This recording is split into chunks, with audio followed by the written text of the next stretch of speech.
So, welcome to Teachers Teaching Teachers of some sort. We're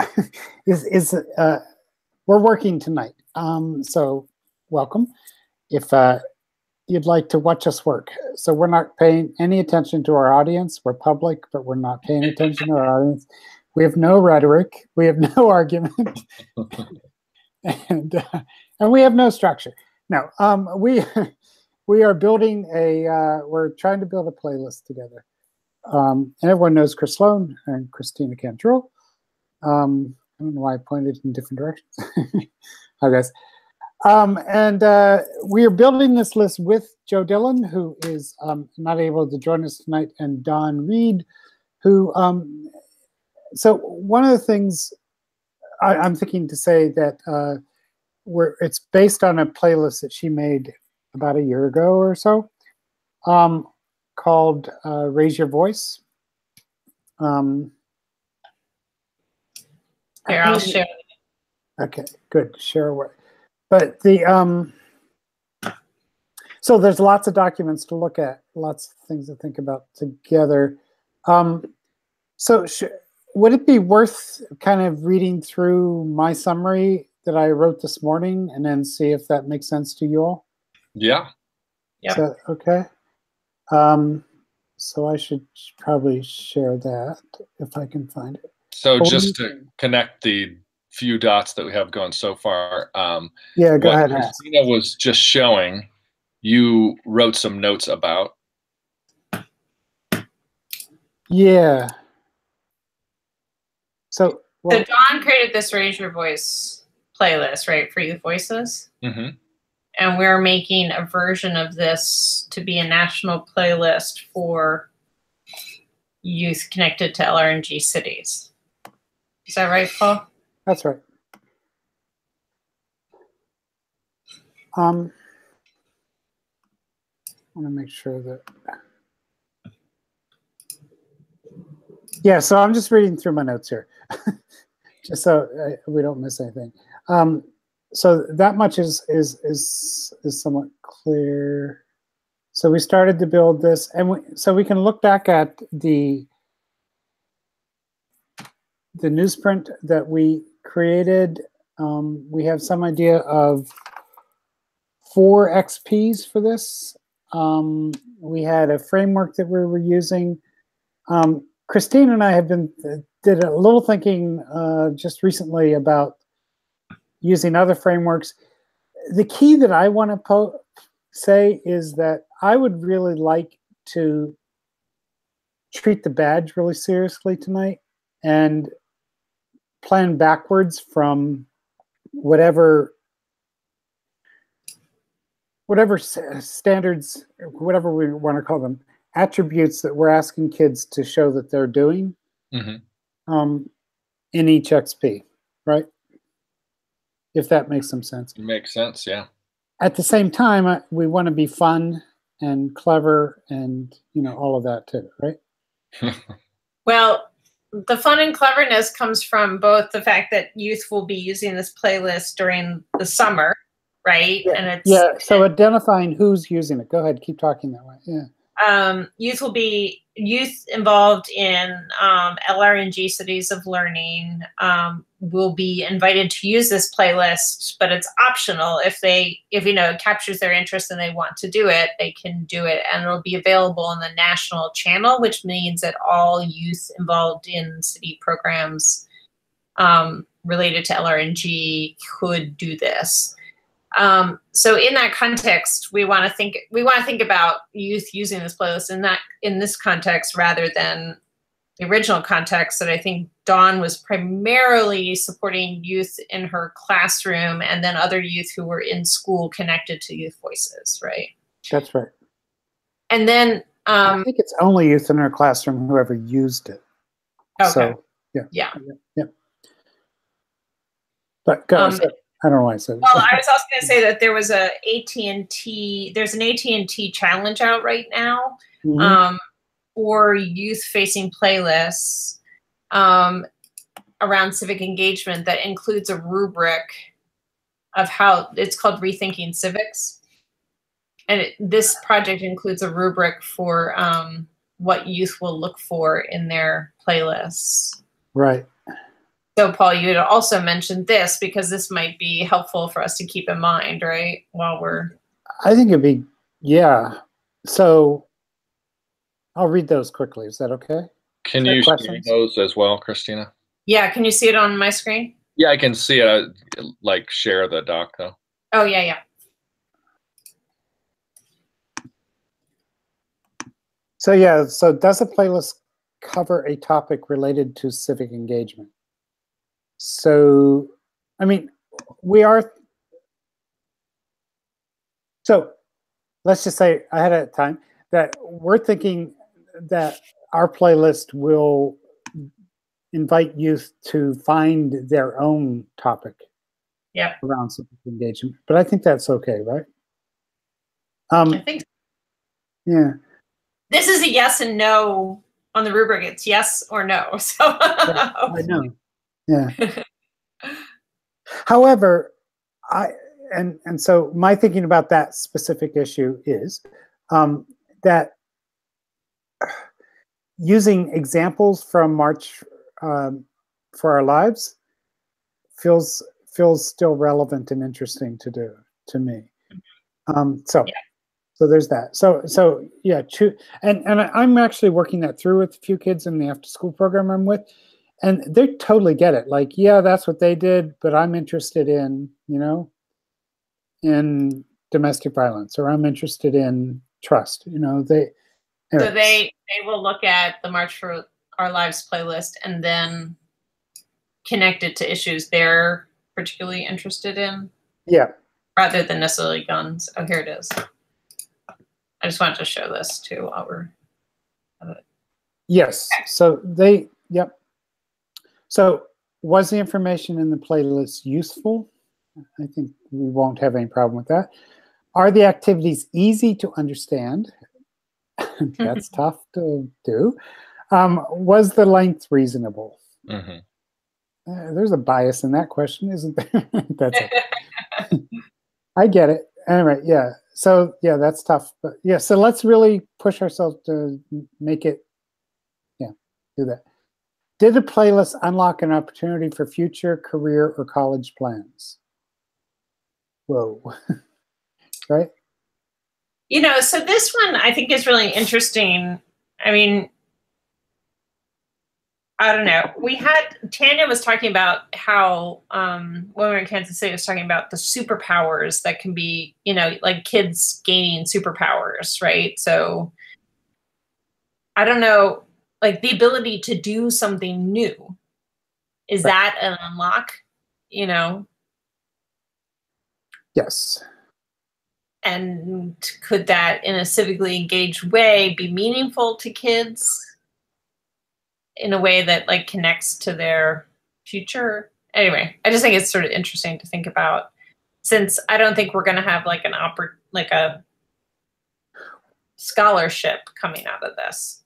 Well, not to go into the weeds yet, but when I think about my students and the things that they took to the streets about this year or went to the state capitol.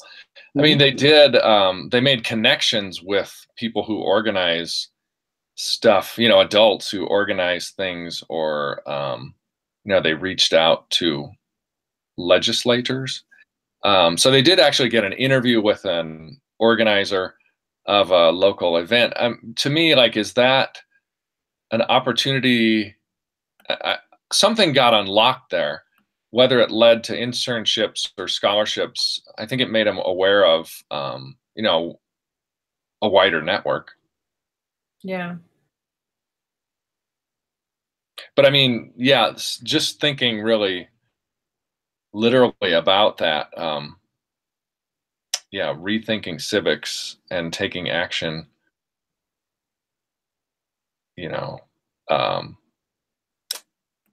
on the one hand, it doesn't jump out, but on the other hand, there are, like opportunities in local government that could unfold. Right. So it's probably fraught in local cities also, but anything I can imagine is a local plan. Yeah. Except, so we have an incomplete plan with the fifth column, right? Which is a bunch of independent journalists who have actually set up a Facebook group. We haven't used it yet. We could invite kids to become interns with those journalists, in other words. So so I'm trying to think of that kind of real thing that could happen. Interesting. There's that, and then there's also now. Go ahead. Yeah. BeTheFifth.com, is that right? The fifth column, is it .com? Yeah, I don't know. Yep. The fifth column news.com. So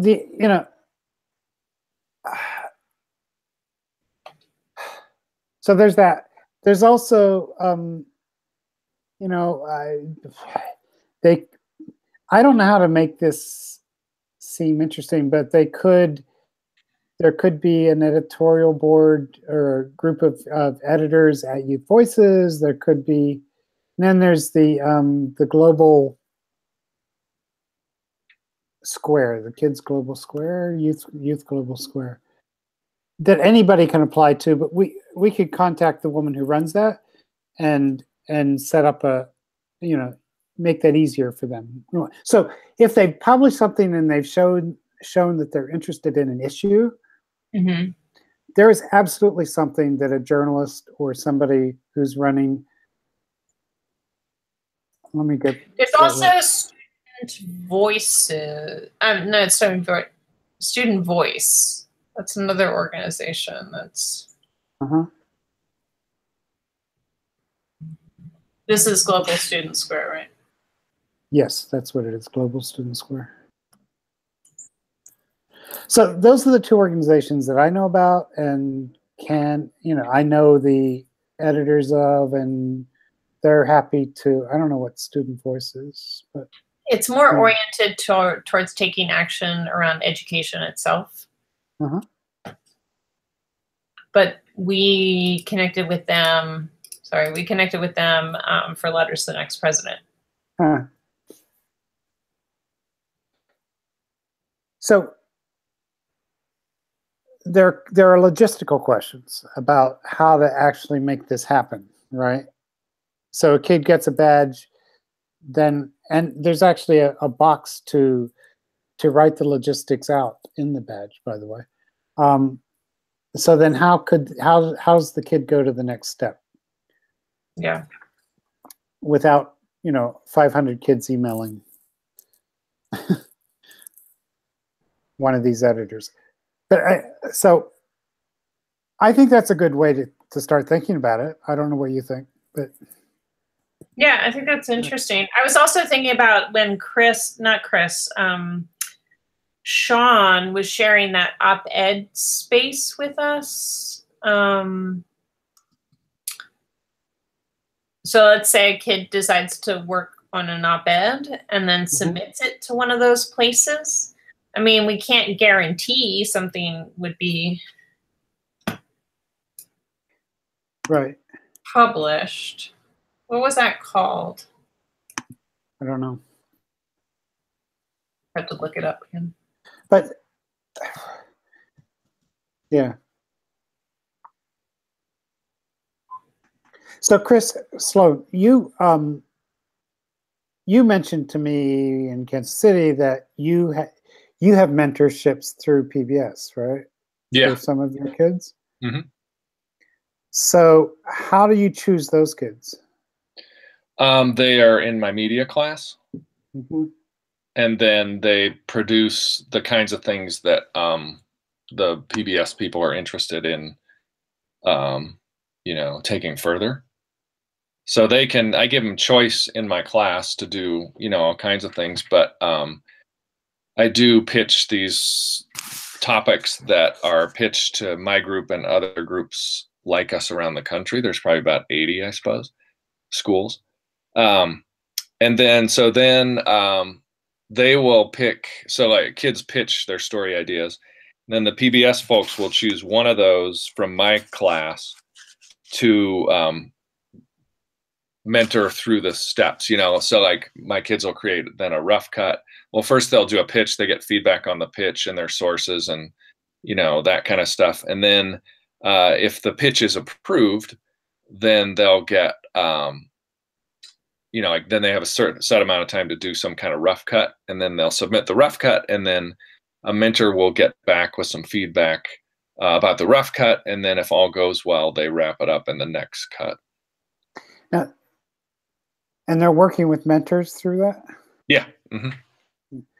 You mentioned that it's a job for you to manage the mentors and their relationship. No, I don't know that it's a job for me. What do you mean? Okay, I was just wondering. Now if that was, yeah.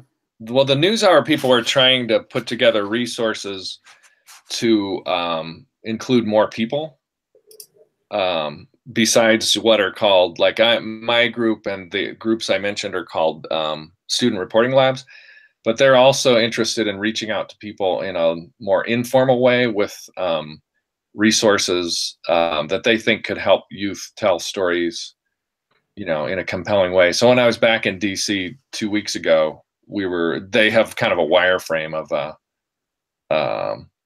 that site that they're thinking about for what it's worth. So now how much mentorship? Sorry? Is it a site where anyone could pitch something? It's a site where they're providing some resources, and then they're still figuring out what to do with. Yeah. If something comes up that's really good. I don't think they're promising mentorship to anyone who uses that, but they're still figuring it out. Yeah. But they would be interested, I think, in some kind of manageable, experimental, wider audience. They don't want to take on a bunch more work. Yeah, it's intense. It's kind of intense what they do. Mm-hmm. So we like this notion of a kid does raise your voice, right? They produce something that goes public, I think, right? And then we somehow, by getting the badge, we make it possible for them to connect with real journalists in the real world and have some sort of mentorship, right? Mm-hmm. How the National Writing Project can make that happen is a good question, but well, yeah, I mean, it is yeah. I was wondering about if there's like a webinar or something that could be hosted, and we try to bring together some guests and we do something at that scale, they're invited to participate in this online event where we bring some of the people that we know together who mentor kids and have a conversation, or we do, but I think we'd have to do it sort of in a group like that, Yeah. One-to-one would be really, well, not possible. Yeah. Right. So there is that, but it does feel like I get this badge and now I have to do more work, right? But oh, we have to do more work too. Yeah, well, I give this badge. yeah. But so okay, so maybe we should leave it there. Go ahead, Chris. Yeah. Well, or the badge doesn't necessarily lead to, like, you could do a good job as I'm envisioning this project. Like, I could do a good job and, like, solid piece, and now does that necessarily mean that I promote everybody who's got a badge to, the webinar Christina's talking about, or to Fifth Column, or to, pitch to NewsHour. I don't think so. I mean, there's one thing getting the badge, and then to me, it seems like what's in it for, I'm thinking of the NewsHour folks, like, what's in it for them to carry something forward, to push the needle where they would like to mentor and get more out of a story. Or the Fifth Column, does everything just go on? So there seems to be some kind of, after a badge, there doesn't have to be another badge, but like some stories get legs at that point. And some stories are good to stand on their own. You could have the badge puts you into the running to be considered. So it's a little bit contest-like, or, it's a two-way street too. Like getting the badge also is like, maybe you want to continue with this and maybe not as a student producer, Yeah. And I could imagine, like, what I'd want to do for us, what I want to do is do something that produces content that could be shared further too. So it's like, it would create a resource in and of itself by doing this. So at Educator Innovator or something, like a resource for other folks thinking about youth taking action and connecting with journalists. So would it be enough? That piece about interest of the organization is also important. Go ahead, sorry. Yeah, would it be enough for us to have a place like on Educator, or like, would you, is that what you, Educator Innovator? So that when they get the badge, their name also goes up as their name and their topic as a potential youth journalist that, and that's enough. That's what you get. Yeah. And then that's a resource that we might encourage journalists to use, right? You can contact this kid. Okay. Well, that's what I mean by the story getting legs, like all of a sudden, if someone at the Fifth Column says, I'm interested in that too, I like where this kid has gone so far, they might want to use theoretically some of their footage or some of the information they got from their interviews and co-author a piece or mentor that piece. Right. And what Fifth Column was talking about was connect them with their sources too, which is pretty exciting, right? Yeah. That would be cool. But certainly we could publish a list of everyone who got the badges, and if they want to share the content that they worked on at Educator Innovator, sort of make a splash about it. And we do really have some nice, I mean, I don't know how deep they go, but we have connections with lots of different journalists that, I think it'd be interesting to sort of invite those people in. And then we could even do, I think it'd be a nice resource, even if we don't have the kids on, but we have the journalists come together and maybe talk about some of what the kids produced. Like there'd be so you kind of have like So if you get the badge, you get that attention. You get that from these. Yeah, that's nice. We could set that up. Yeah. Yeah. That's cool. All right, we solved that one.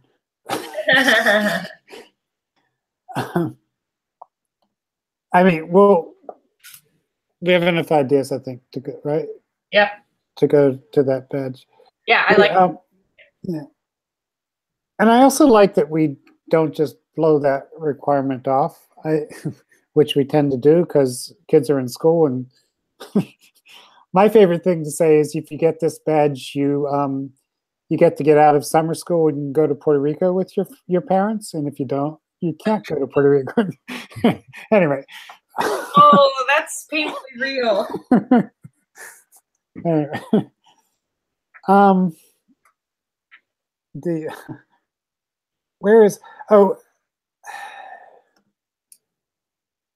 So just to, I'm going to share a screen, I hope. I'm not sharing anymore. Do you want me to share this? No, I got this. Okay. On this one. So this design guide, which Chris, I don't know if you're on or not. I'll make sure you are now.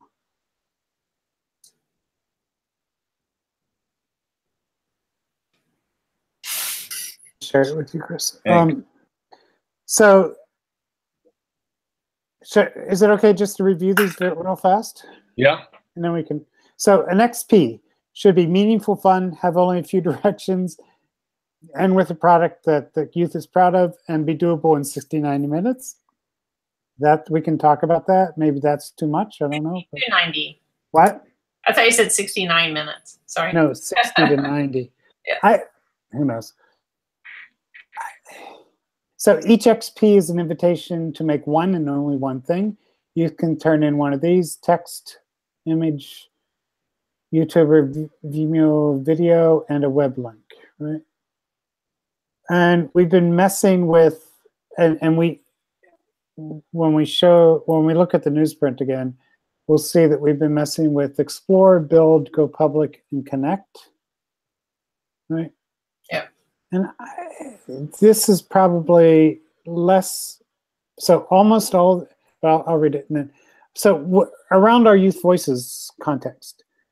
So kids have been sharing Google Documents, slideshows, video in Drive, a tag to their hypothesis account or now comment page around reading, but also other media, and a discussion post and a comment on Youth Voices.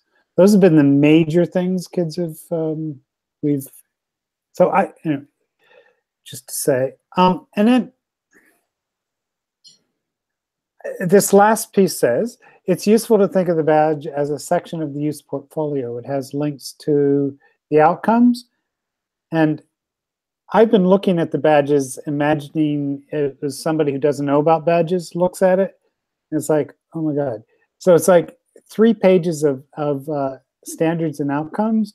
And then down below, you get to see the kids' work. And so, but that's our fault for putting too many standards in, I think. But so then you get to see the evidence. But for me, it's like it's another wake-up call to say an XP is a piece of that young person's portfolio. Yeah. Right. So what do we want them to put in their portfolio? So Don asked for like what I think about when I do a playlist, and so I put this page together with her in mind. So there you go, Don. So yeah, this piece about it being a portfolio, I think, is really important, and I think clarifying, potentially clarifying. Mm-hmm. So we're still clearing our throats. Is that okay? In a sense, I mean, we're not looking at XPs yet. Right. Is there?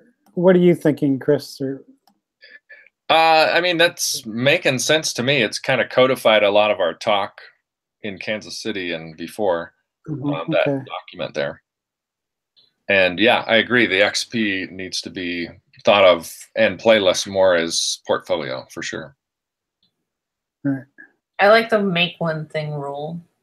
Yeah, and then I think also just interface wise, when you talked about all the standards and stuff, I think it's okay to have that. It's just, can't we reconfigure the page so that the student example is up top? And then, I mean, to me, that's what I'd like to see right away. If I'm interested in giving someone a scholarship or an internship, like I want to see the stuff. And then like, okay, if I want to know more about like, what was this supposed to be?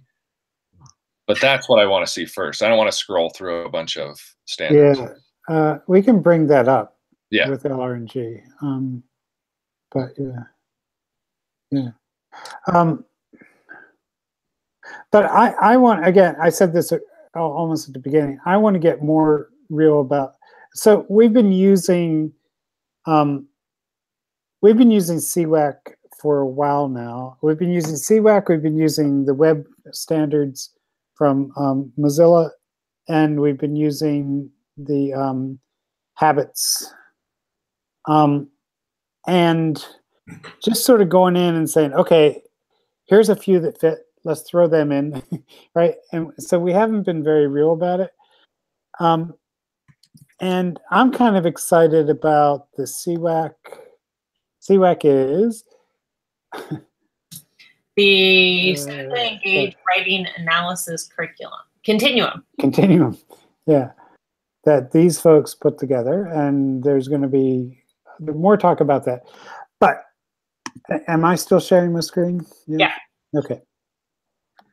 So I started to think about, and Christine, you and I started to think about, so here's what I want to ask.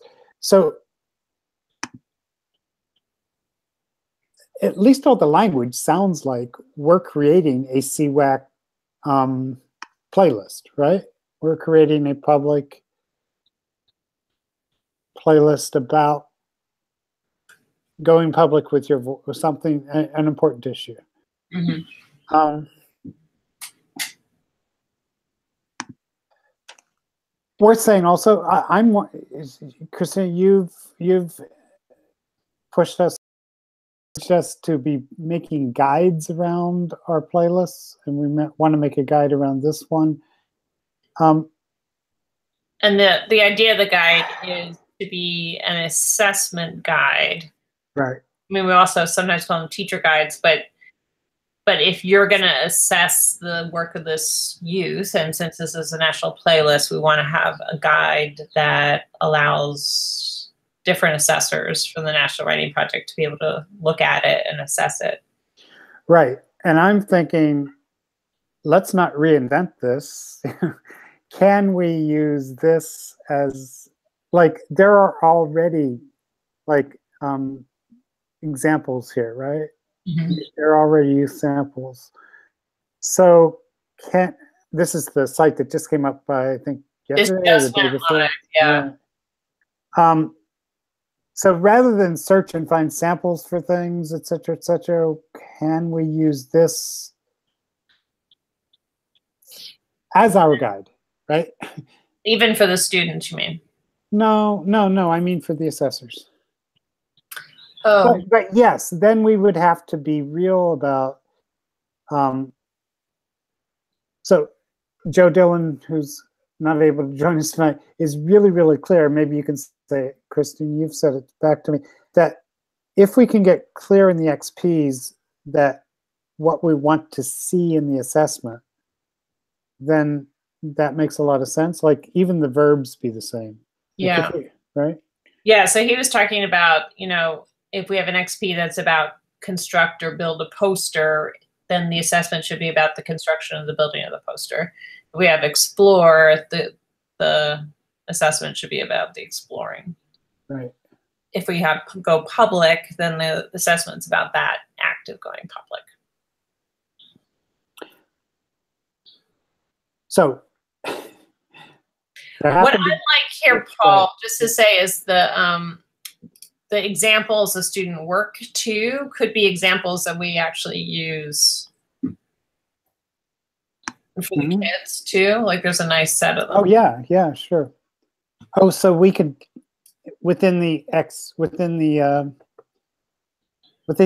we could link to them within the resources. Yeah. Although everyone says nobody looks at the resources. Yeah.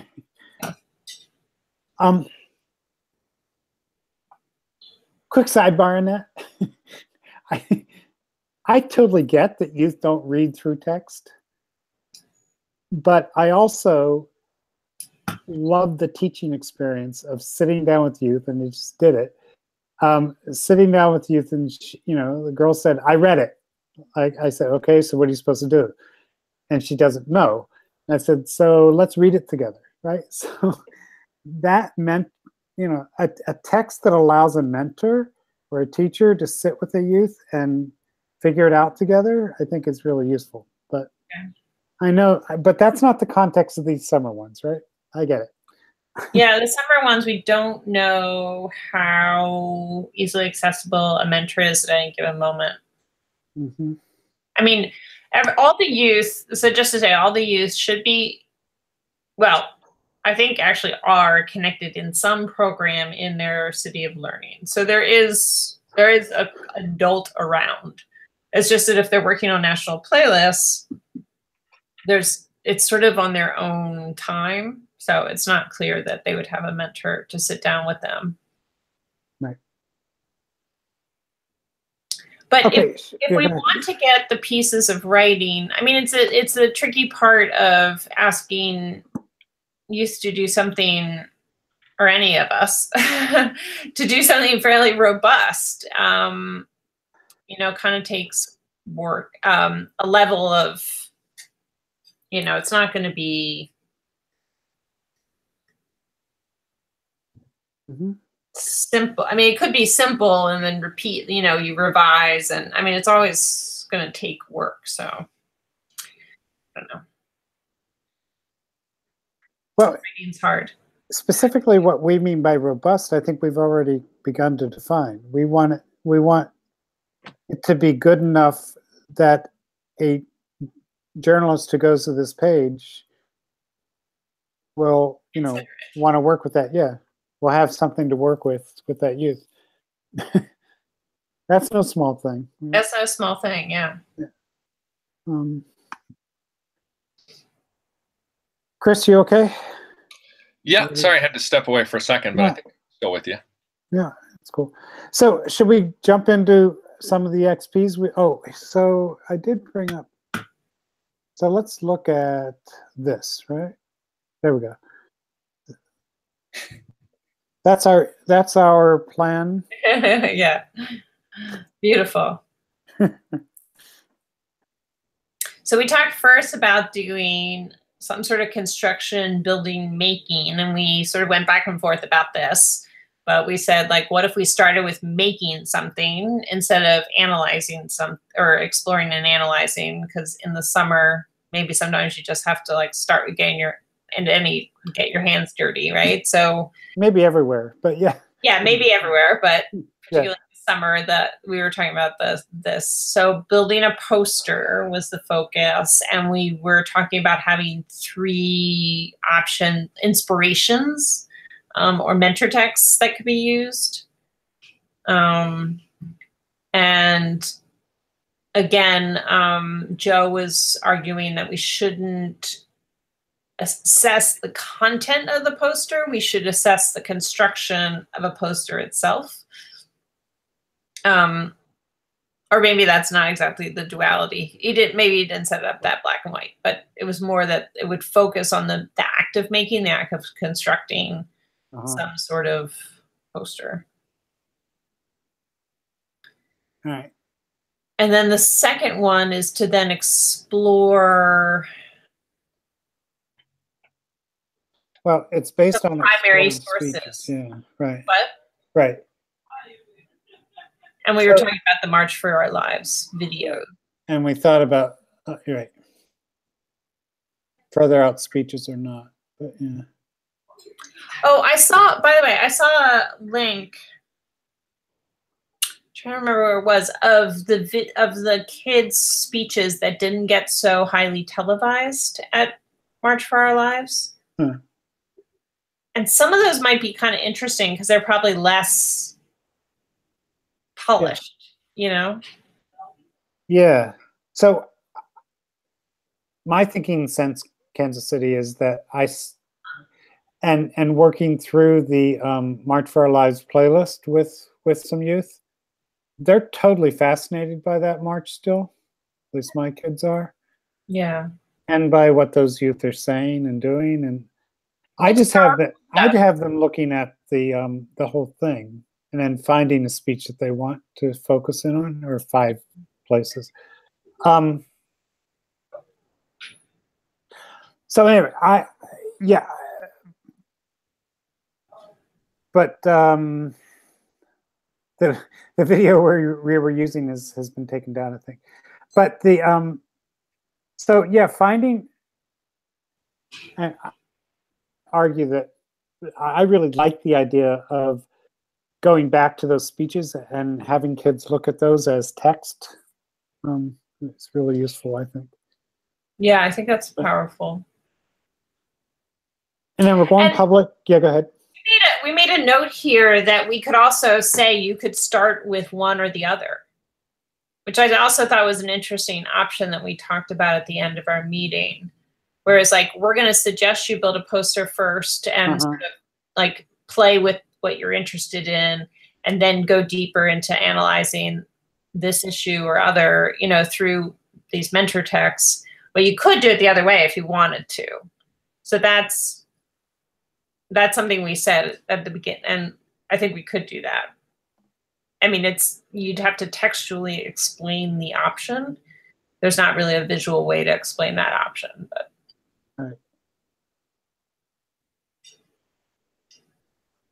Right. I think referring to the XPs, it makes sense anyhow. So that's a good idea. Referring to each other.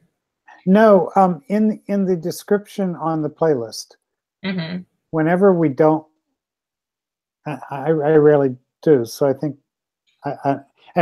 so youth read the playlist description and then they don't know what to do. Like they don't understand that those XPs over there on the left side. Oh, yeah. So actually pointing them to CXP 1 and 2, you could do either one. Makes a lot of sense. Chris, do you know what he means there? No. It's like, here's the March for Our Lives one. I think this is probably true, is that as a UX and UI interface, it's like people read this, or what they've noticed when they work with kids is that they read this and then they're like, okay, now what? Right. So I think, Paul, you're saying like, we invite you to. Or a girl today said, can I have some paper to do this? What? Yeah. And actually, these could link to the Explore the Speeches. Absolutely, they could. Yeah, that's interesting. Yeah. Right. Yeah, So that'd be smart. Yeah. Just embed it, and then like they can go here, or they can go here. Yep. So within that, we could say you could do one or two. Yeah.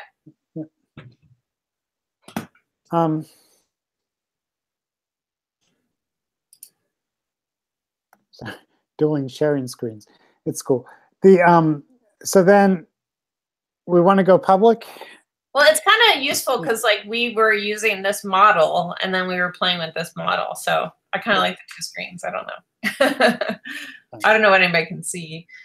It's okay. So going public is cool. And what did we decide about where to go public? It was like, we were talking about, it was their option, right? Or 4 options? It says 4 options up there. With a writing task. Yeah. We're the writing project, so that's good, right? Yeah. I just... So one of the options is still youth voices. Another option, I did, just following Chris in Philadelphia, his Black Lives Matter thing. Yeah. His Medium thing, I did set up a Go Public with Your Voice Medium page. So it's real easy to just, I think it's easy for anybody just to put their text there if they want to. So that's an option. We can talk about that. The global student voice is another option. Oh, and the 4th option is publish in your school newspaper, literary magazine. I mean, that's what I've thought of as the 4 options based on that Black Lives Matter in Schools playlist. And what if they just like posted it somewhere in their social media? Like and I don't mean we should suggest they publish it in social media because I feel like that's complex. But if we said, share it with a network of your choice, then they might do that.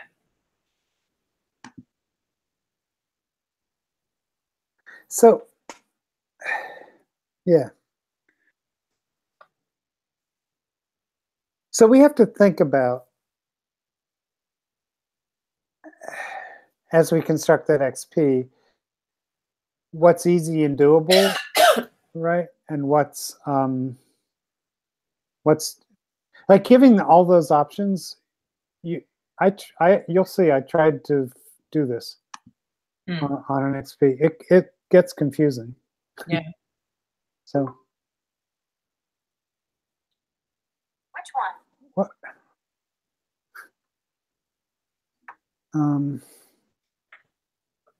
The other thing I was wondering about is that go public. I mean, we talked about this with Sean Mitchell, that like what we're not doing is including a revision process in here.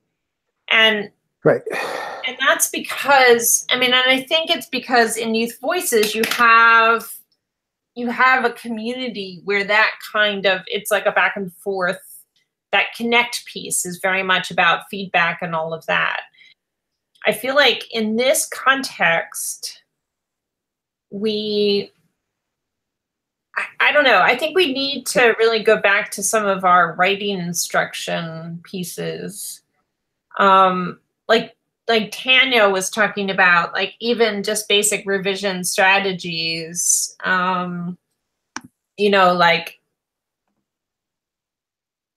the one she used was sort of take your shortest sentence, take your longest sentence. Now, you know, try to come up with something in between those two, or, you know, highlight the sort of most salient parts, or circle the words that stand, you know, some of these like some basic process of sort of like looking at your piece.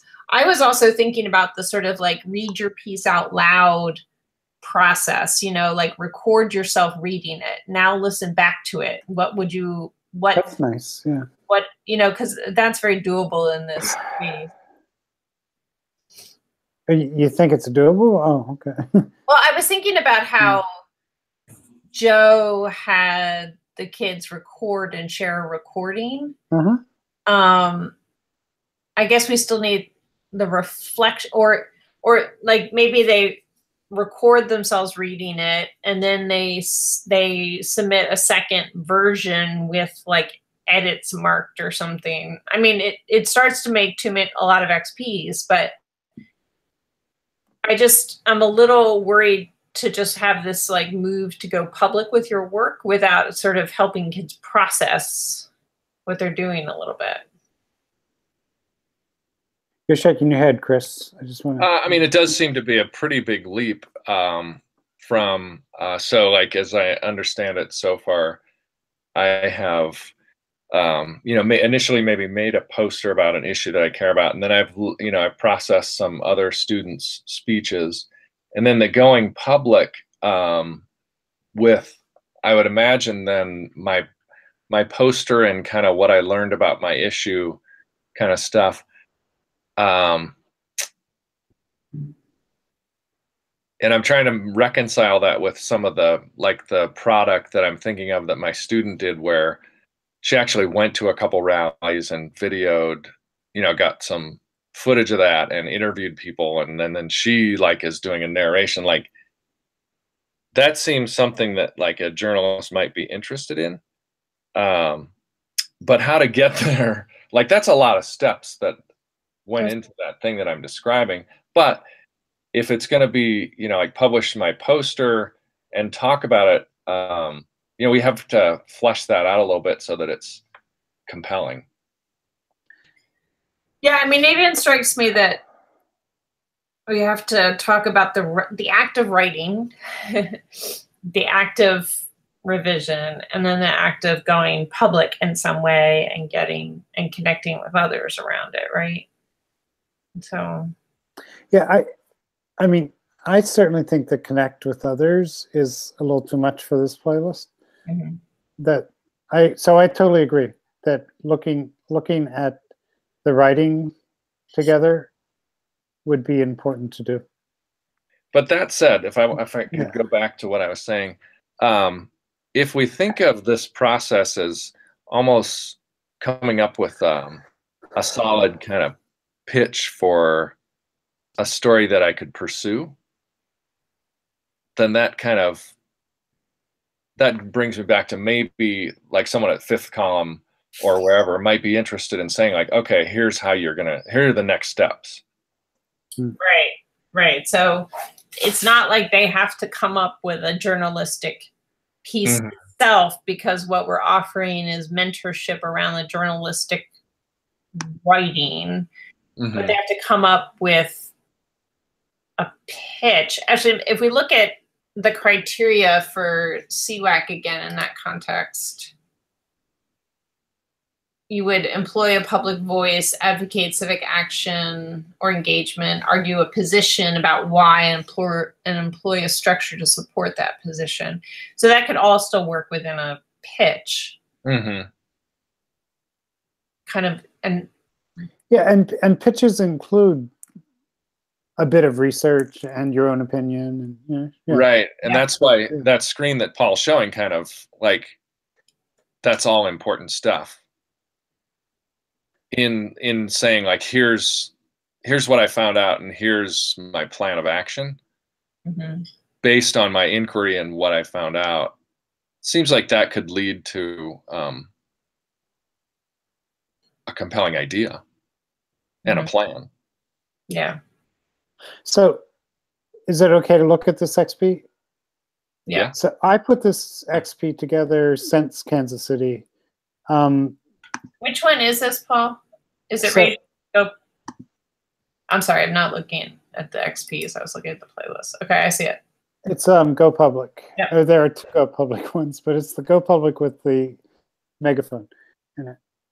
So this is a pretty tried and true, which, you know, I say that meaning sometimes we forget what, anyway. So we have to really think about it, is what I really mean. But Chris, this goes way back to this is the first thing you have kids do on Youth Voices. Mm-hmm. Right? Mm-hmm. So they write about one burning question you have about the issue, that they've chosen an issue, what you know about it already, what you'd like to know about it, and then they do a quick research on Google. We could think about that, but and they quote something from what they found, the research. It is a piece of writing that you can do pretty quickly, right? Yeah. And I think it makes sense to kids. Okay.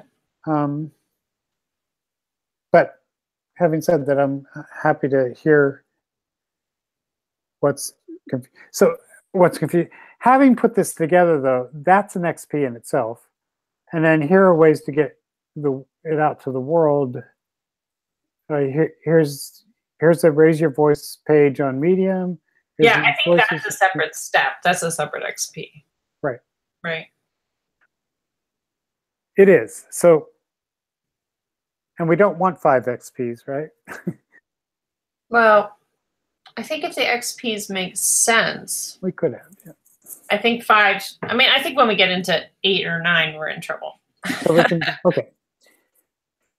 I think 5 is okay. I mean, you and I were also looking at that first XP. Oh wait, that was a different playlist. Yeah. Similar issue though.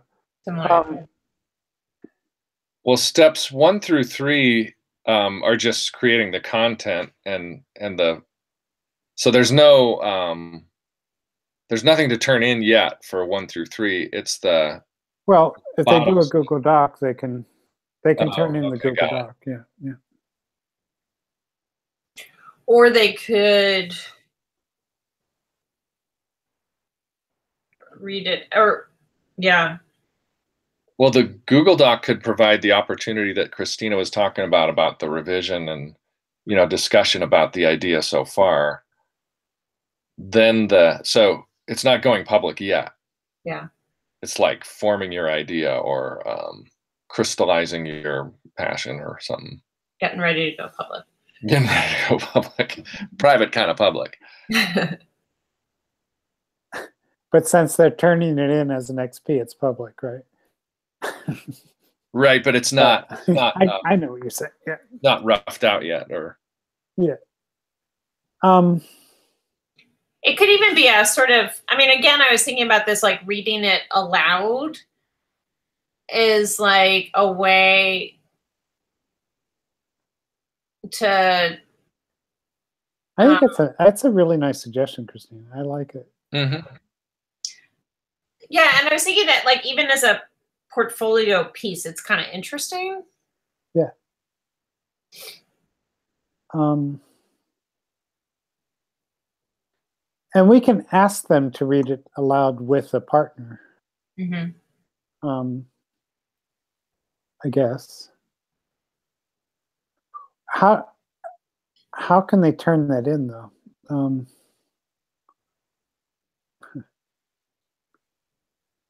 How did Joe do it in the Shakespeare one, or what was the? You add your. Well, Chris has been doing it right now. Yeah, you just URL to your Youth Voices post. Yeah. Oh yeah. So Youth Voices, you upload the audio there. Right. So you've got to put the audio somewhere. I guess you could put it on your. Can you put a link to it on your Google Doc or not? I don't know. A link to your audio file? Yeah. Well, it depends on where you put it, I suppose. You can't really embed media in the Google Doc. You can put it up on your drive though and link to that. I don't know if that's too hard. Oh yeah. That's right. Yep. And what about like SoundCloud? Is SoundCloud sure open? So we could suggest different ways of doing it. Yeah. Again, it gets tricky with, I'm showing this again and like, okay, so here are 3 ways to get your work out to the world. And then, like, I don't know. But as far as the step in the composing process, it seems like your top 3 things there in the Google Doc or the SoundCloud is a step, and then the conversation about that with someone else seems like a separate XP, and then it seems like you're more ready to go public. Yeah. To go to those places that are at the bottom of this page. Mm-hmm. And what I agree. So there's an XP between these 2, right? Yeah. And what they've done in previous playlists is to sort of have a, talk to somebody and then share your thoughts or reflections from that conversation. So we don't have to be privy to that conversation, but we want them to share something from that conversation that influences their next step. Now, often those on other playlists have been pretty thin, but here, if we ask some like real questions, we could get some reflection. Say that again. Yeah. I didn't follow that. So, well, I think what Chris said, if I'm understanding, so just to make sure if I'm understanding, so there's this one piece that's about writing your burning question, right? And getting this sort of things played out. Then maybe there's another XP, which moves into the 5th XP, which is read it to yourself or read it to us, sort of talk through how it sounds to you. Then maybe there's another XP that's share with someone else. And then what you submit to us is really a reflection on that process of sharing, that you don't have to show the share, quote unquote. What you're doing is the submission is a reflection on, by sharing it, I learned this. By sharing it, I realized that I wasn't making this clear. I wasn't, or by sharing it, I learned that I'm ready to go public. My only concern is it's getting to be too many steps for the youth to go through. Yeah, but, that's a lot. Yeah. Well, the reflection could include my actual public piece. So it could be like, so here's what I learned when I published blank on Medium. So like there's a link to the, It's always one link. The problem is there's no reflection with the links. That always is a problem. So is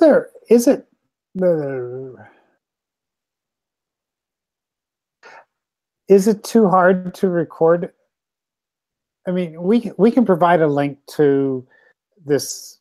It's right on Youth Voices that you can just click a link and a video camera comes up, right? Using your webcam, and then you can save that to YouTube immediately, right?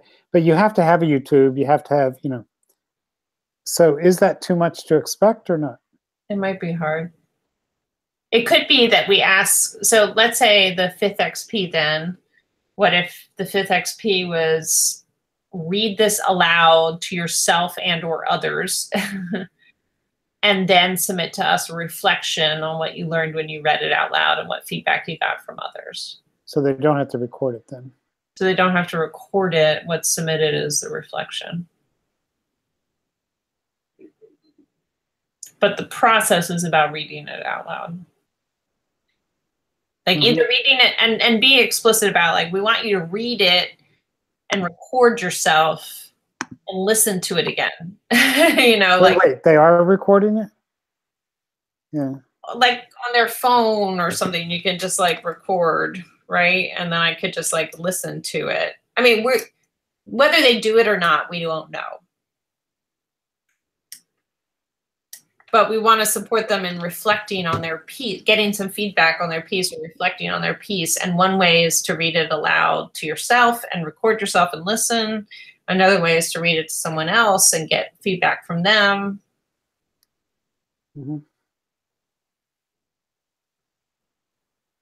Well, I still think, though, like, I'd like to see, if it's, you know, it's about going public, it would be nice to have just one final thing that says, like, here's my thing. Yeah, Christina, you said that was 5. I think it's... Oh, and it's the 5th 4. one? I mean it's 5, it's 4. Yeah, it's 4. And then the No, 5th one, the 5th one is go public, yeah. Go public. Yeah. Sorry, I didn't mean that you would end on that note. I was thinking that note was in between. Okay.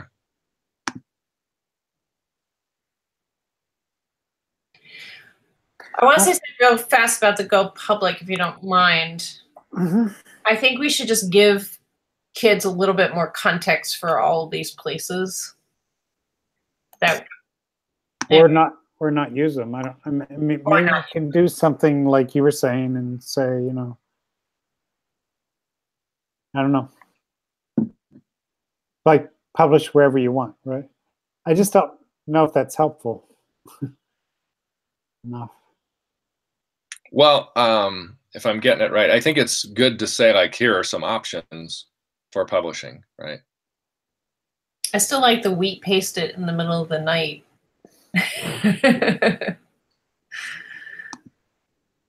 Where's the option?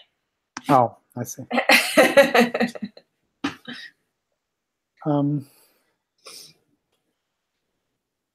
Yeah, how's he managed to have a portfolio, though? He certainly does, doesn't he? He does, yeah. Anyway, that's a joke. We're not encouraging kids to go out. Everybody's listening. But, you know, he has a portfolio because people follow and take pictures of it, frankly. And, you know, scrape it and take it off the wall and stuff. But, yeah, so what kind of context are you thinking we need to provide or should provide? I mean, I'm saying this because I'm always struggling with this with even in my graduate class, but like supporting kids in sort of making conscious decisions about where they share their work and why. So it's just being a little bit,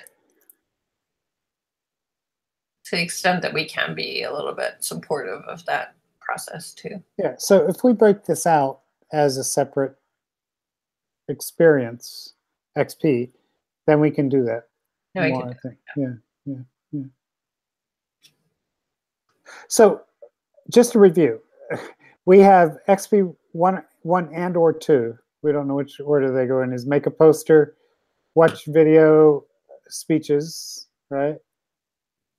And then they do this one. I'm not on the screen anymore. Sorry. They do the burning question in a Google Doc. Then they record it and reflect on their recording. There was some conversation in there too with someone else, I thought.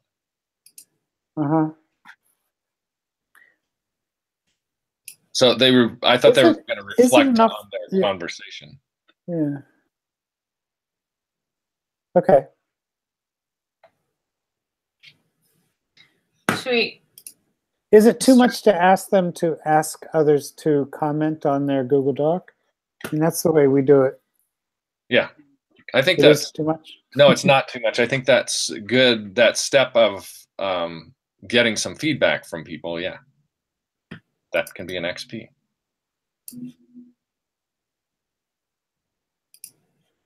So the one that's not here, though, is feeling pretty complicated to me at this point.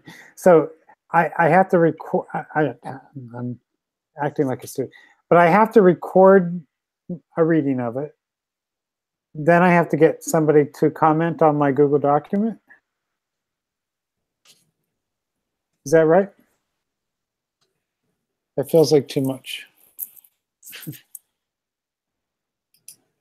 Well, do I have to record it? Could I write something?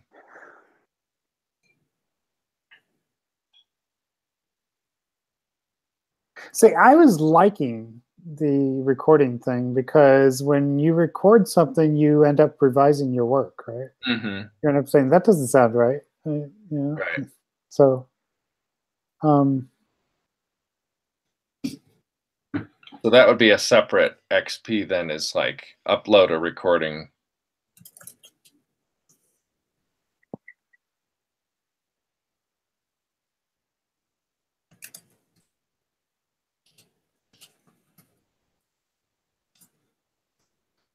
Yeah, And then the next step was Christina, which seemed like a separate XP, which was Christina's reflect on the process of talking about your idea or what you heard from other people. Yeah.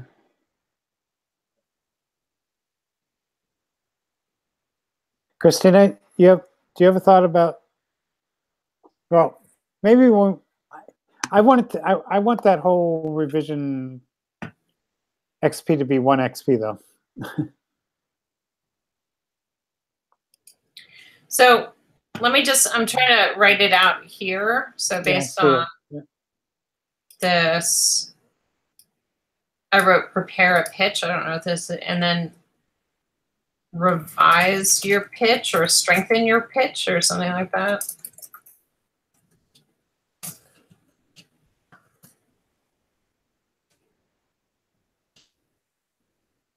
And then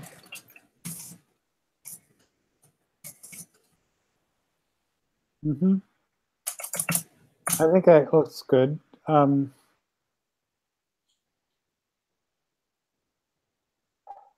don't know where the poster falls out somehow.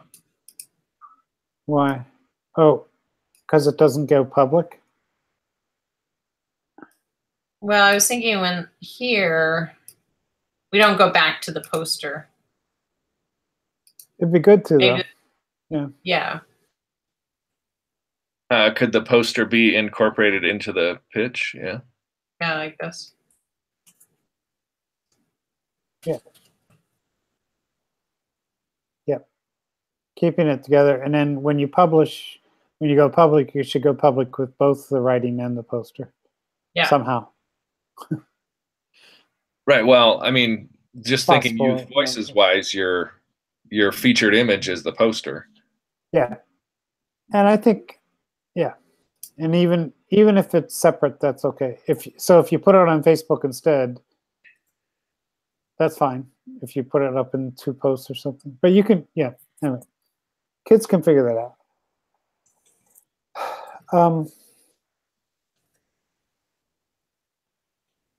So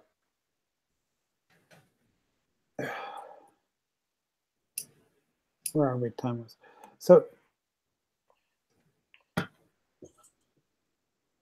what I wanted to do is that if to work on the badge. Yeah, well, but specifically what, and this is working on the badge, I think. Where's the I'll find it. I wanted to go to the CWAC stuff and see if we could, if it's not stretching it too much, because of all the advantage of having all that there already, and a whole, you know, process of why that stuff's there, of people looking at work, of and really developing this. So I'm not sharing my screen. Let me do that. You shared that document, Christina, because what I was wondering if we could do. Sure. Sorry, I'm clicking and talking at the same time. It's a little confusing. Okay. So could we put, for example, and there are 4, right? Mm-hmm. Okay. So could we put rhetorical choices and credibility under one of those XPs?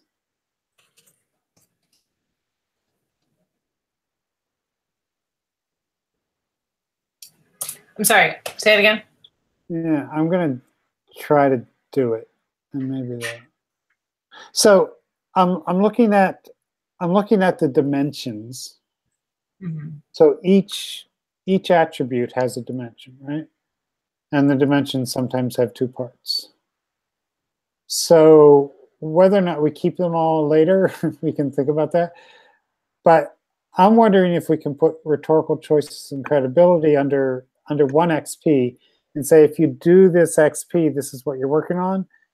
And then we kind of carefully look at the language here and say,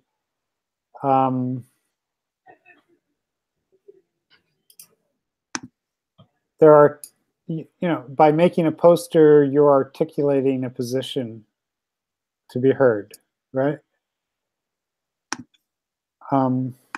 So then I think it build a draft poster that employs a public voice. Now, we might not use that language, but I gotcha. Yeah.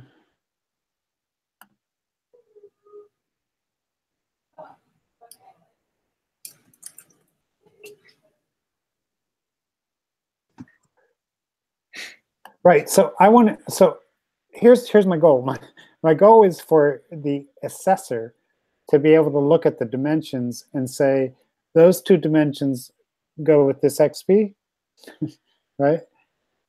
And it's probably never going to be that neat, but it would be nice if that kind of worked out. You follow me? Yeah.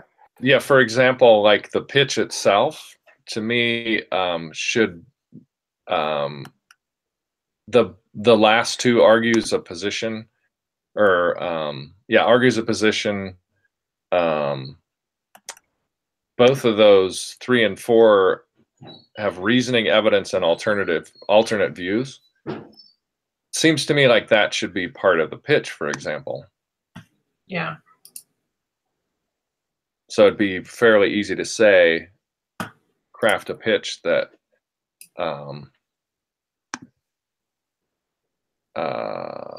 is logically developed, supports a position clearly,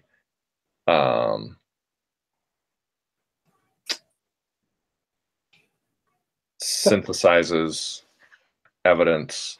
Like the language from the CWAC thing strikes me as which one is that? The language of the CWAC points 3 and 4 seem to align to what you'd want in a pitch.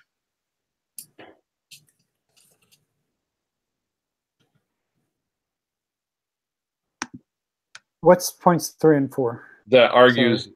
You're on that page. Okay, argues a position. What I'm calling 3 is argues a position based on reasoning and evidence.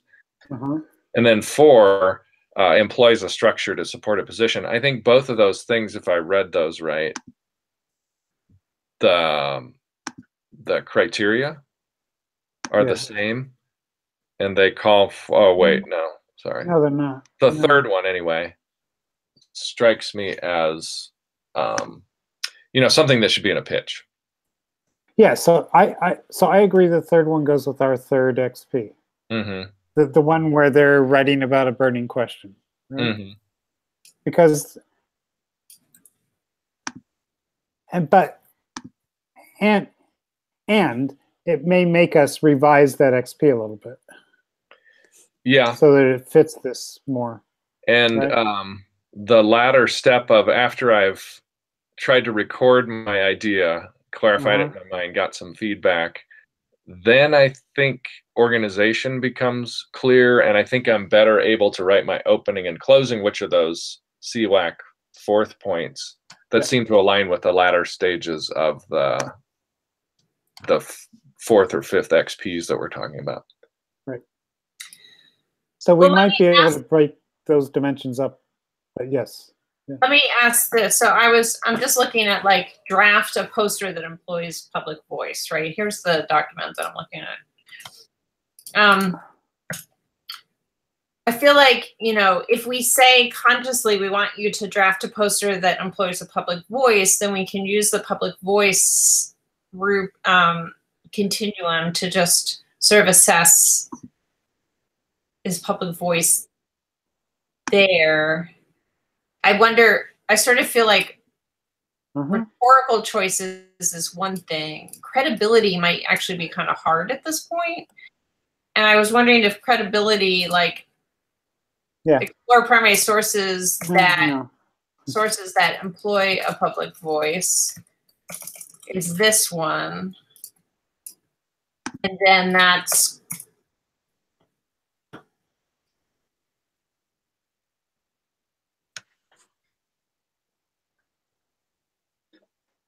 this is about editing their writing, but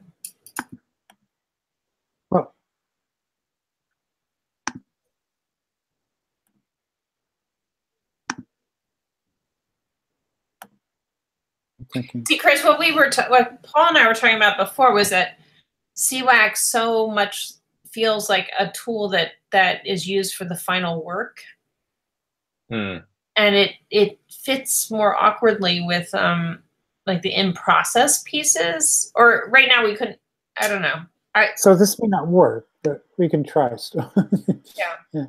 The where was the argues the position based on reasoning and evidence. So evidence is in the reasoning and evidence. I was agreeing with you, Chris, but now I'm going to disagree. I think that's up in the, or maybe it is, you put it in the third one, right? Yeah, it's in the third one. That makes sense. And I'm looking at the advocate civic engagement or action page. Public awareness importance is the first one. To engage the public in an issue, writing makes a case for why an issue matters. That seems like as people are starting to work through their idea, they should be aware of these things. Yeah. When I understand my audience, that my advocacy is strengthened.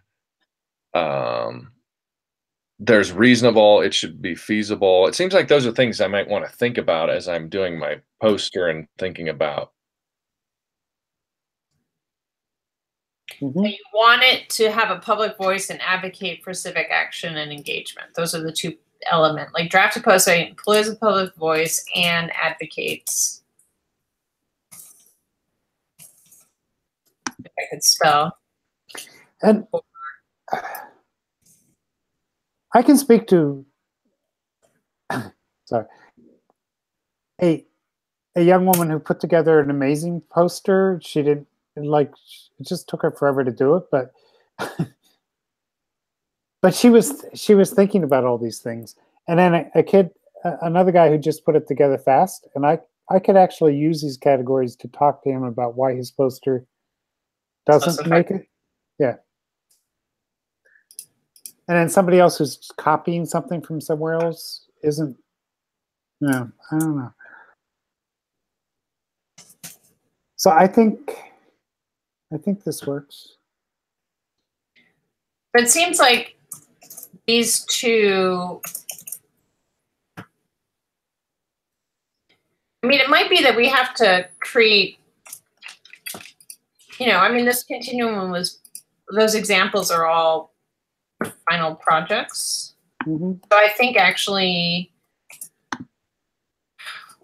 I know that what CWAC's building next is a set of instructional materials. This starts to move into instructional materials, really. It brings up instructional questions, right? like you would want it to get to here, but this is a big, these are big leaps.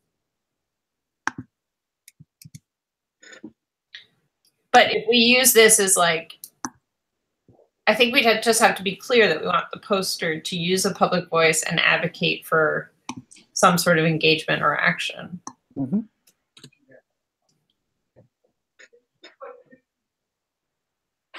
So my point in XP5 was that I don't think I do openings and closings. I don't know how to begin until I finish is kind of my process with writing, you know, as in writing openings. I think I can write a good opening after it's like the last thing I write is the first thing somebody reads. Yeah. It's oftentimes the beginning. So to me, like that struck me as like definitely in the end phase, like the go public thing, the openings closing kind of fits for me. Mm-hmm. Where is that? That's in the fourth thing, employs a structure to support a position. Oh, okay, good.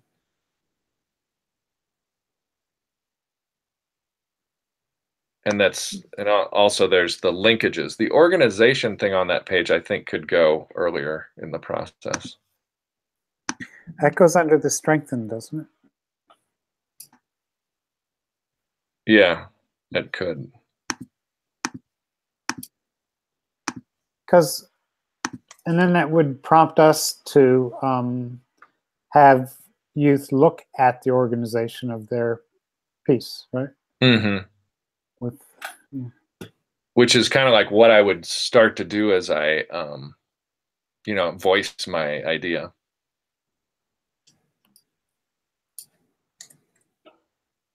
Structure starts to emerge. Organization starts to emerge. Christina, are you, okay, we're figuring this out. Yeah. No, I'm just trying to figure out what you're doing. Well, so, I was trying to move the dimensions. I got it. I see. Yeah. How is this helpful? It's a lot. Because I feel like what I like about I think the dimensions get to the assessment, so I think it's right. But I think that this employs a public voice is the language we want to use in the kids. Got it. Yeah. Yeah. So the dimensions are for the assessor. Probably. Yeah, this is assessor. Uh-huh. And this helps guide the instruction. Uh-huh. Makes sense. Anyway, I don't necessarily have to pull this all out, but it just felt like I think it's useful too. But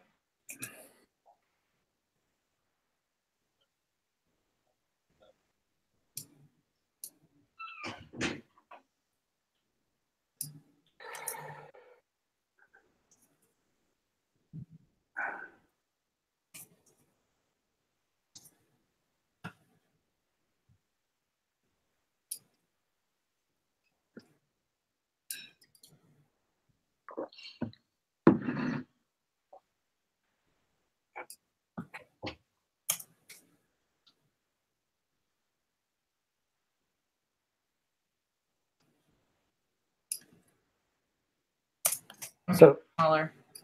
What? Make it smaller font so it doesn't take so much room. Okay, so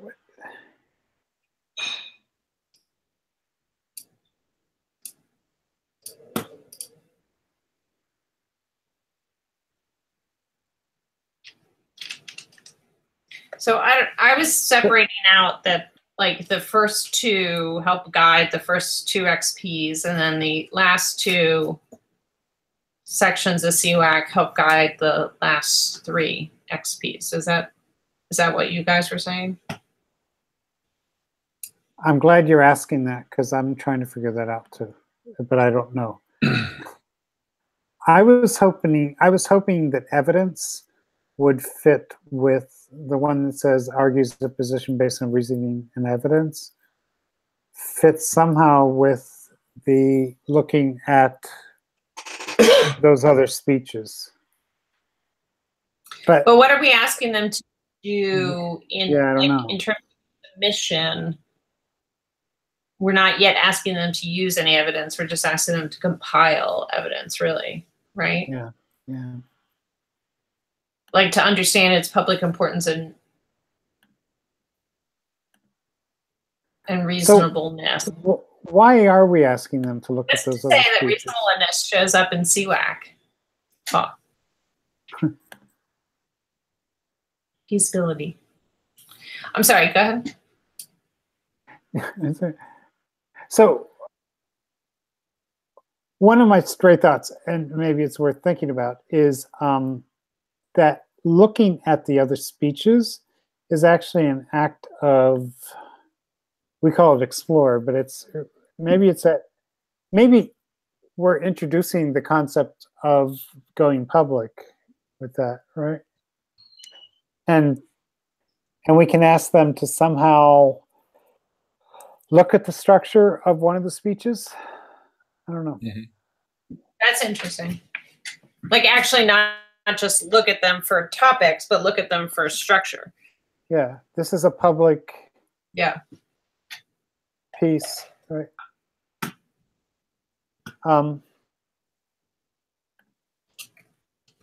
In which case, maybe we could refer to the general list in some way. Like, I don't know if that makes any sense. Yeah. I mean, the general list, I mean, you could say what rhetorical choices are being made, how credible is the evidence being shared, how is this tied to something of public importance, and how is it, what's being feasibly recommended or suggested? I don't know. We could use those in some sort of, to support analysis.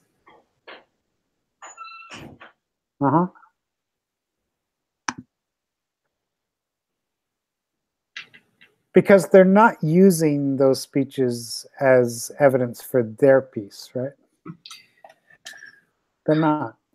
Well, this moves us into, I mean, when we were talking with Dawn, it was very much about trying to find a topic that you care about. Like it was the discovery of a topic. We've moved beyond that. We've kind of assumed like there's a topic of interest here.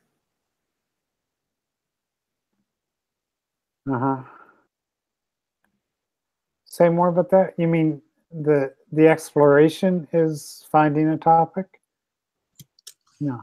Well, I think that what I was understanding, I'm sure this is not, it's not only this in Dawn's classroom, because it's in Dawn's classroom, but I was hearing, like in a Letters to the Next President way, I was hearing her say, and maybe I'm just bringing that lens to it, but I was hearing her say, you know, the kids don't always have a topic at the tip of their thoughts. And so exploring a range of issues helps them then find a topic they care about and then go more deeply in that. I feel like this playlist is assuming that you've got an issue that you care about. And so you're going to like brainstorm just a quick poster that would be public facing about that. Then you're going to look at how other kids have gone public with things that they care about and do an analysis of how they did that. Like this is orienting much more towards, I think it has an assumption that you're coming to this playlist with something you care about, which I don't think is necessarily a bad idea for the summer. So just to say, like, we could make another playlist that's about like finding your passions and things that you care about, but I feel like that's almost a separate playlist. I feel like this playlist could be based on the assumption that like you want to go public with something and this playlist is going to support you in that. And that's where the option comes. Yeah, you're bringing up the Flint one. I mean, the Flint one's really interesting because it like takes a very specific topic and then makes it broadly generalizable, right? Well, this is also creating a poster. How do I get an echo? Well, that me? Well, I haven't looked at this in a while, but I do think this is interesting because it takes a case. I mean, I guess March for Our Lives is also a case. Yep. But I do think this idea of the kids having something that they're passionate about,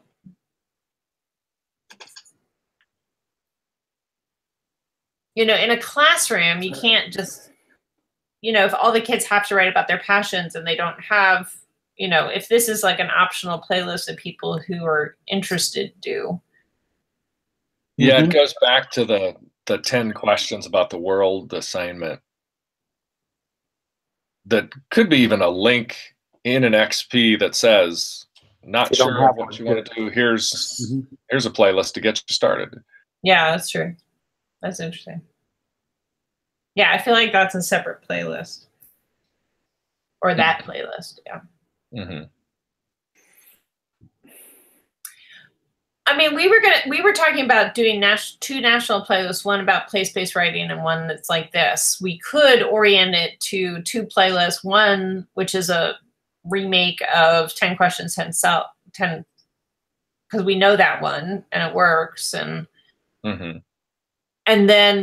and have both of those go live. So one of them's just about unpacking what you care about, and then the other one is going public with something.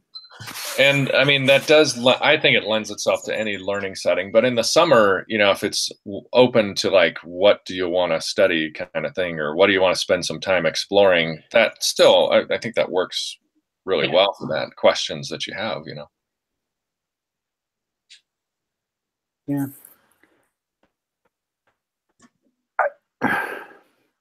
I have adult graduate students doing 10 self-10 questions, just so you know.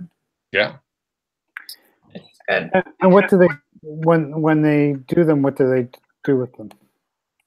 I mean, just to sort of help hone an inquiry question. The rest of the semester. It's not a rope. I feel like the inquiry it stays a little bit. Echoing on your computer, I think. On mine? Yeah. Yeah. Hello, no. Yeah, when I talk, it shows up on yours too. I don't know. Don't mute. So I was just going to say that the Spark Inquiry one that is the self-10 world questions, we use it elsewhere too, is uses the same XP that we've been looking at, the burning question one. And then they post on Youth Voices, and then they find other people. So, yeah.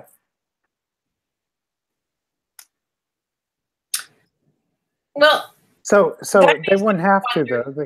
They could just do a Google Docs talking about, their passion, and not go public yet, and then go to the go public one, right? Yeah. Well, I mean, the other thing to do is to separate that process of like burning question and stuff from the poster making. I mean, I don't want to, this is like taking us even further afield, but we haven't really given lots of aid for poster making, because I mean, I remember you were actually, because the mentor texts we're talking about here are speeches. The mentor texts aren't posters, which was actually your 170 posters you gathered. Yeah. We could use those as mentor texts, but we haven't right now included a lot of resources for the poster itself. Yeah. I mean, I guess I was thinking that was still in there. It's still an example. Like, here's some ideas. Yeah. Whether it's 107 or not, we can talk about that. Yeah. Although I've had youth not have a problem with that. They just surf through and find whatever they want. It's not like they have to look at all 107. But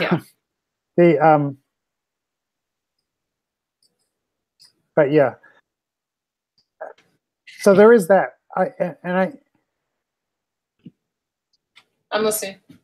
No, I'm trying to think what kids do. I mean, what they do is they come up with a topic that they want to deal with, and then they find images to give them ideas. So they find ways. I mean, I just think, I do think in the summer, it's like, well, the kids that really want to do this, we don't have to, we'll do it, you know? Yeah. So. And I really loved the poetry one, so I don't want to give up on that one. Okay. I really love the poetry one too. Yeah. So, yeah.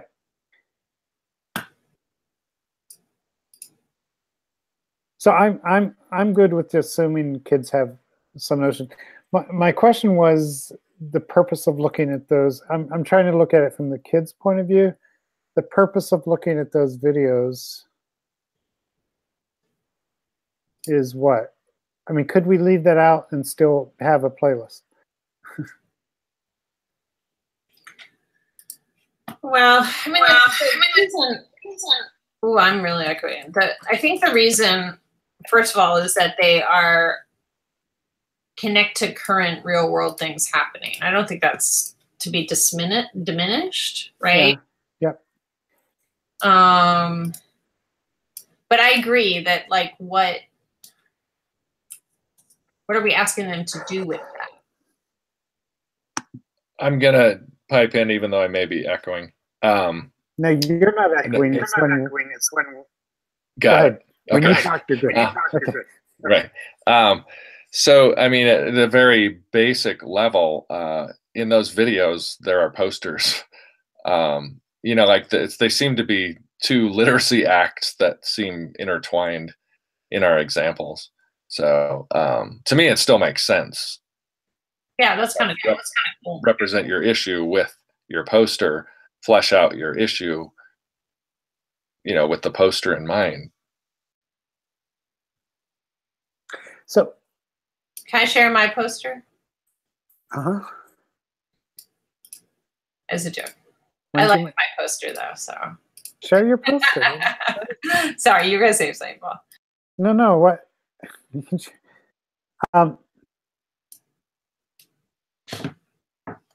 We'll find it. And I have to get going pretty soon, FYI. Yeah. So,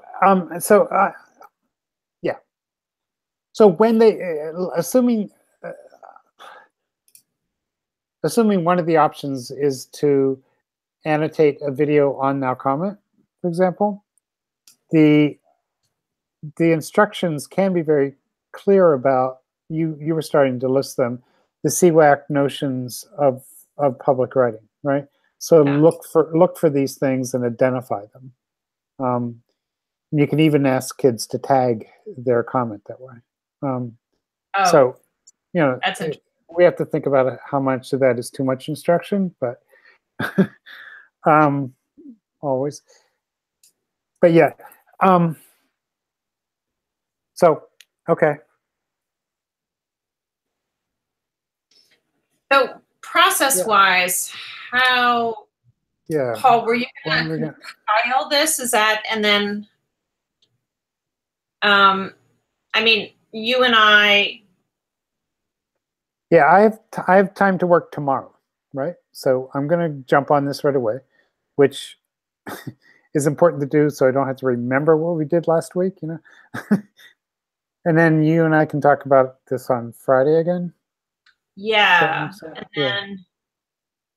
And then Chris, are you available next week to do like I was wondering if we could ask you to do like a sort of robust, like even a little test of it or something?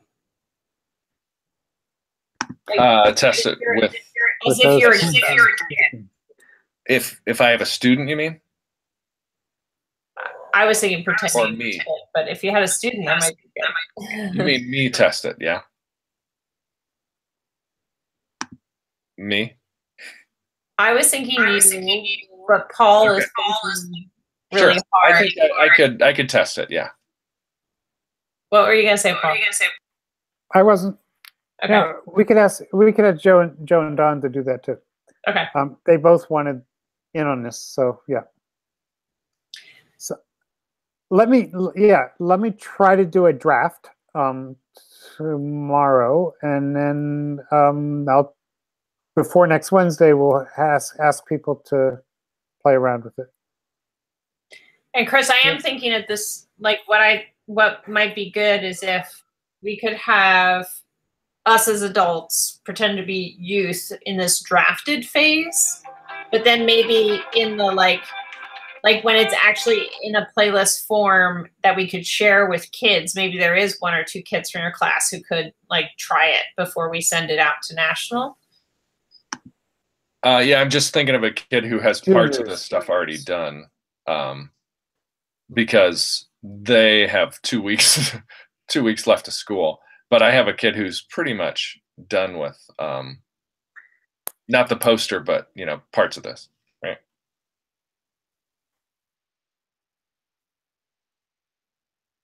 Yeah, and are we aiming to get this done by the 24th? I think it'd be a good deadline to have. Yeah. Okay. Yeah, I think we need to. Good. Okay. Cool. And we'll try to do poetry next week, as well as check on this. Yeah. Yeah, I think that's right. Okay. Thank you all. Thank you. Thank you. Thank you. Thanks for organizing, Paul. Talk to you.